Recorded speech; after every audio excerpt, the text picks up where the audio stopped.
গাজীপুর মহানগরের কাশিমপুরে শারদীয় দুর্গাপূজা উপলক্ষে মতবিনিময় সভা অনুষ্ঠিত হয়েছে।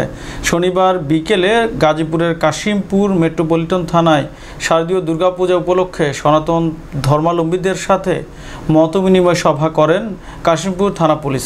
সভায় কাশিমপুর কোনাবাড়ি জোনের additional police commissioner Subir Saha বিভিন্ন মন্দিরের সনাতন ধর্মাবলম্বীদের সাথে দুর্গাপূজায় নিরাপত্তা ও জাতীয় মন্দির ঢাকেশ্বরী মন্দিরের নির্দেশনা নিয়ে আলোচনা করেন।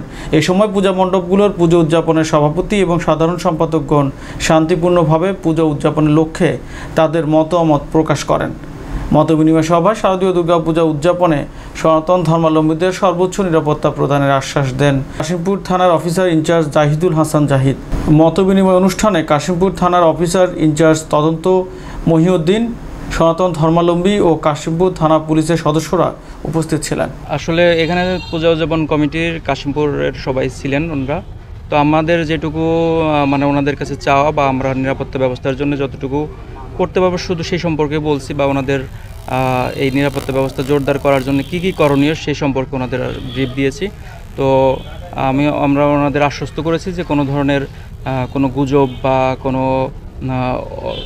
খারাপ কথায় কান না দিয়ে ওনারা যেন ওনাদের ধর্মীয় ভাবগম্ভীর্য বজায় রেখে ওনারা যেন ওনাদের অনুষ্ঠানটা করে। আমাদের ক্ষেত্রে কোনো কার্পণ্য থাকবে না, তাদের নিরাপত্তা ব্যবস্থা জোরদার বা কোনো ধরনের সহযোগিতা করতে কোনো কার্পণ্য থাকবে না।